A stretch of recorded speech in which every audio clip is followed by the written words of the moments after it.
अब जरा आते हैं श्रीनगर की खबर की ओर, यानी हम आते हैं अपनी ब्रेकिंग चौथी ब्रेकिंग की ओर आते हैं और फटाफट जरा उसको प्ले कीजिएगा। मामला जम्मू कश्मीर के प्राइवेट स्कूल्स का है, जहां प्राइवेट स्कूलों की मनमानियां लगातार उरूज पर है। वहीं पर सरकार की खामोशी ने एक बार फिर लोगों का गुस्सा बढ़ा दिया है।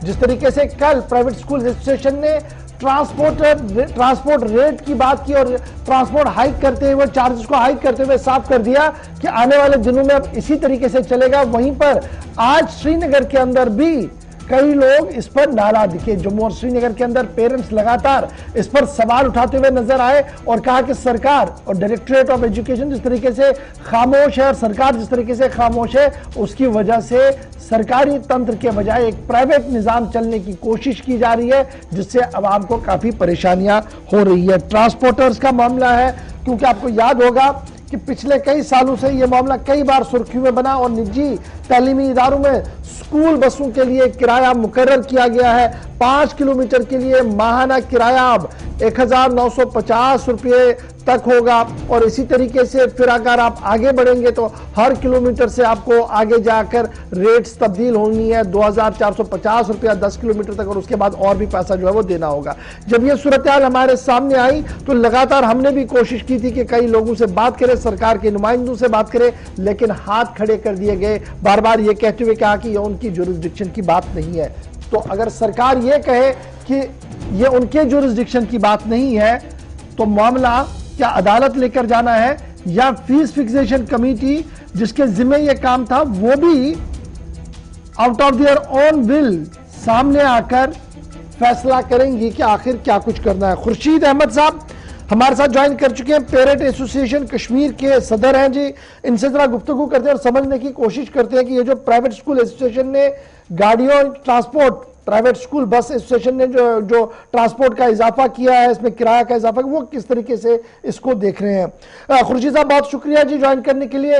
प्राइवेट स्कूल एसोसिएशन ने कल अपना रेट लिस्ट सामने रख दिया है और उसके बाद यह उम्मीद लगाई जा रही थी कि शायद सरकार इंटरवेन करके हुए इस बात की वजाहत करेगी, आइदर ये सरकार का हुक्मनामा है या प्राइवेट कोई ऑर्गेनाइजेशन लोगों को कह रही है कि अगर आपने आना है तो ये हमारे लवाजमात है, इनको आपको पूरा करके आना होगा। किस तरीके से आप इस पूरे मामले को देख रहे हैं और कैसे सरकार की खामोशी को आप देख रहे हैं जो अभी तक भी है?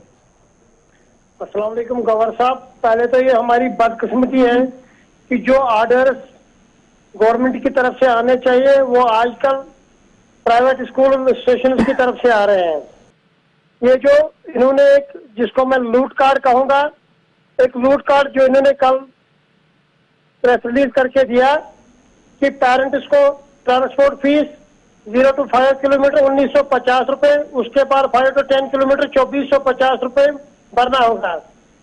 तो हमें तो पहले समझ नहीं आता है कि ये जो डोमेन है ये फी फिक्सेशन कमेटी का है और प्राइवेट स्कूल एसोसिएशन कब से इनके पास ये पोर्टफोलियो आ चुका है फी फिक्सेशन कमेटी का, इनके पास कब से ये ट्रांसपोर्ट कमिश्नर का पोर्टफोलियो आ चुका है।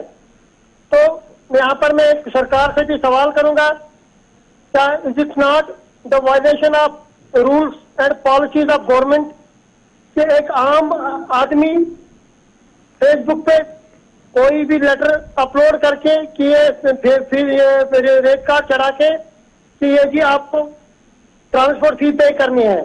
एक ऑर्डर मेरे सामने है जो मैं गुलिस्तान के वसाकत से सभी पेरेंट्स तक पहुंचाना चाहता हूं। ऑर्डर नंबर है, फी फिक्सेशन की वेबसाइट पे भी पेरेंट्स जा सकते हैं। ऑर्डर नंबर 3421 65/2021 का, जिसमें क्लियरली ये लिखा गया था ट्रांसपोर्ट के रिगार्डिंग जो फाइनल डिसीजन जिसको हम कहेंगे from the fee fixation committee, कि प्राइवेट स्कूलों को कहा गया था कि अगर आपको खसारा हो रहा है, नुकसान हो रहा है, तो आपको फी फिक्सेशन कमेटी में आप, अगर आपने कोई इंश्योरेंस भरी है, अगर आपने कोई बैंक इंटरेस्ट भरा है, अगर आप जो आपके ड्राइवर कंडक्टर से अगर वो उनका कोई पेरोल है या लॉकडाउन ड्यूरिंग आपने उनको कोई सैलरी दी है, copy of RC of vehicle, students availing the facility, bank statement and अगर अप्रोप्रिएट डॉक्यूमेंट जो भी है आप ये सबमिट कीजिए। आपको इसी हिसाब से जितना आपका खर्चा है ये आपको दिया जाएगा। लेकिन देखिए, एक तरफ ये वायदा कर रहे हैं कि हमारी गाड़ियां खत्म हो गई, हमें टैक्सेस भरने पड़ते हैं, पेरेंट्स से फी नहीं आ रही है। लेकिन जब फी फिक्सेशन कमेटी ने इनको ये फॉर्मेट दिया था कि आप इसमें सभी पेपर जो है रिक्वायरमेंट पेपर आप भर दीजिए तो आपकी फी फिक्स की जाएगी। तो इसमें एक प्रेजेंटेशन कॉन्वेंट स्कूल है, उसने पेपर सारे भरे थे, उसने सारे पेपर भरे थे और उनकी शायद 30% अप्रूव्ड हुई थी। देखिए, जिन्होंने पेपर भरे हैं उनका अप्रूव्ड हो चुका है, कितना हो चुका है वो फी फिक्सेशन तय करेगा। लेकिन जिन लोगों ने नहीं पढ़ा है, एक यहाँ पर इस ऑर्डर में यह भी लिखा है कि वार साहब ने रिटर्न दिया था कि हम जी ये पेपर भरेंगे, रिटर्न लिखा हुआ है इस ऑर्डर में वार साहब का, तो उसके बाद वो फेल हो गए सारे पेपर भरने में। दूसरी बात यह है कि हम सरकार से यह भी पूछना चाहते हैं आज आपकी वसाकत से, चैनल गुलिस्तान की वसाकत से, कि आखिर सरकार खामोश तमाशाई बन के क्यों बैठी है। प्राइवेट स्कूल एसोसिएशन ऑर्डर पे ऑर्डर निकालते हैं, जो कि ऑर्डर गवर्नमेंट के एंड से आने चाहिए थी, वो प्राइवेट स्कूल एसोसिएशन की ओर आ रहे हैं। एक और वैन ड्राइवर का मसला था बिस्को बैलेंसन का, जिन्होंने वो वैन का हाइक किया था 800 रुपए 900 रुपए, तो उसमें फिलहाल कोर्ट इंटरवेंशन है। कोर्ट ने बाकायदा कहा कि तब आपको ही आप इसमें हाइक नहीं कर सकते till the matter is judicial. और उसके बाद ही एक और ऑर्डर आया फी फिक्सेशन कमेटी का ही एक पर्सनल स्कूल के नाम से, जिन्होंने फी हाइक करी थी, डोन इंटरनेशनल स्कूल ने ट्रांसपोर्ट फी हाइक करी थी, तो उनको भी एक ऑर्डर आया है कि आप कोई फी हाइक नहीं कर सकते till that your fee will be not fixed by the fee fixation committee. तो अफसोस का मुकाम है, यहाँ पर कोई भी एरा गैरा फेसबुक या सोशल मीडिया का इस्तेमाल करके कोई भी ऑर्डर निकाल सकता है। तो हमारी यही मांग रहे हैं कि जो भी ये इलीगल एक्टिविटीज कर रहे हैं तो इनके खिलाफ बाकायदा कार्रवाई होनी चाहिए। देखिए, अच्छा जी खुर्शीद साहब, मैं आपको रोक रहा हूं जी, मेरे हाथ में ऑर्डर आ गया जी। 6 पॉइंट इसमें बड़े इंपॉर्टेंट, क्योंकि मैं सिर्फ ट्रांसपोर्ट को लेकर बात करूंगा, जिसको लेकर कल से काफी ज्यादा हंगामा पूरे शहर के अंदर है, बल्कि जम्मू के अंदर भी इस पर हंगामा हो रहा है जी। इसमें जो पहला पॉइंट है, क्योंकि कमीशन के सामने ये फीस फिक्सेशन कमेटी के सामने ये मामला चला गया था और स्कूल कह रहे थे कि जनाब कम से कम 50% हमें दे, हमने टैक्सेस भरने हैं, टोकन टैक्स भरना है जी, किस्तें भरनी है, EMI भरनी है। तो फीस फिक्सेशन कमेटी ने क्या चीजें रखी थी खुर्शीद साहब, उसके बाद मैं दोबारा आपके पास आ रहा हूं। उन्होंने कहा था कि जिन्होंने इंश्योरेंस, टैक्सेस और बैंक इंटरेस्ट जो है जनाब, अगर आपने कोई भरा है वो दे दीजिए, पहली बात। और उसके बाद पेरोल ऑफ एम्प्लॉयज, जो ड्राइवर और कंडक्टर है जो आपके पेरोल पर है और जिनको आपने पूरी तनख्वाह लॉकडाउन पीरियड के दौरान दी है, उनके कॉन्टैक्ट डिटेल्स, बैंक डिटेल्स समेत वो ट्रांसफर का सारा हमें मामला सौंप दीजिए। तीसरा हमें कहा गया था कि कॉपीज ऑफ आरसी, यानी जो रजिस्ट्रेशन कॉपियां हैं जी व्हीकल्स की ऑनर्ड, वो किन की ऑनरशिप की है वो दी जाए। उसके बाद यह भी कहा गया था कि नंबर ऑफ स्टूडेंट्स जो बस में चढ़ते थे वो भी बता दिया जाए।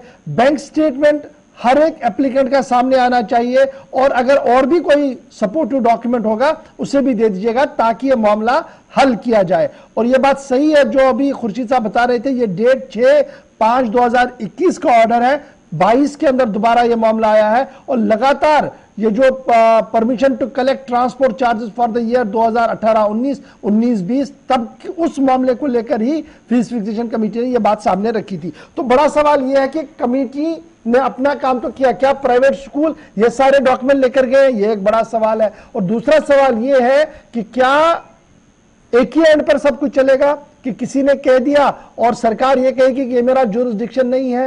ये बड़ा अजीब है कि आज मुझे ये कहा गया है कि श्रीनगर से कि इस मामले को लेकर सरकारी सतह पर जब डिपार्टमेंट के जिम्मेदारों से पूछा गया, उन्होंने कहा कि ये हमारा डोमेन नहीं है जी, ये प्राइवेट स्कूल एसोसिएशन और पेरेंट्स का डोमेन है। तो वेदर कि सरकार का डोमेन नहीं है तो क्या अदालत का दरवाजा खटखटाए। ये जो खुर्शीद साहब बात सामने आ रही है, आज हमने कोशिश की थी कि डायरेक्टर एजुकेशन के साथ ये मामला उठाया जाए, और मुझे ये कहा जा रहा कि उसने इस मुद्दे पर बात करने से साफ मना कर दिया। कैसे आप इसको देखते हैं और नेक्स्ट कोर्स ऑफ एक्शन क्या है? देखिए सर, ये बदकिस्मती है, सरकार में रेखे भी जो सरकारी कर्मचारी है, जिनको लोगों की बात, जिनको लोगों की मुश्किलात सुनने चाहिए, वो अपना दरवाजा नहीं खोलते हैं।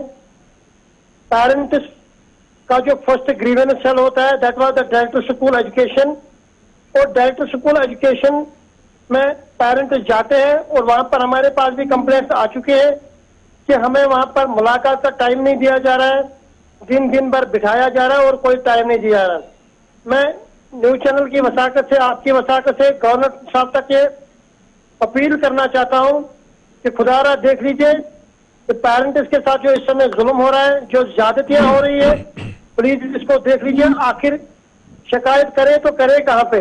अगर आप गुड गवर्नेंस की बात कर रहे हैं तो कम से कम ऑन ग्राउंड तो ये चीजें होनी चाहिए। दूसरी बात, ये फी फिक्सेशन कमेटी के डोमेन में भी आता है।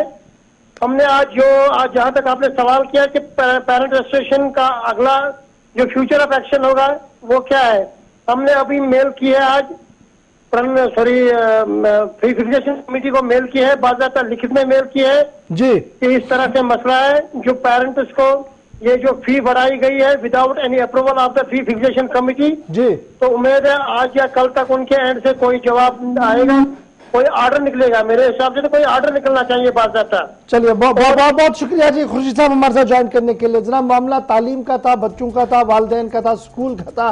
2 साल के वक्फे के बाद अगर आप इसको और ज्यादा खंगालेंगे, 2019 के मामले के बाद काफी दिनों तक हमारे स्कूल कॉलेज बंद रहे, फिर थोड़ी देर के लिए चले, फिर कोरोना हुआ और अब खुल रहे थे, लेकिन मामला तब से लेकर अब तक इसी तरीके का चलता रहा प्राइवेट स्कूलों की तरफ से। फिलहाल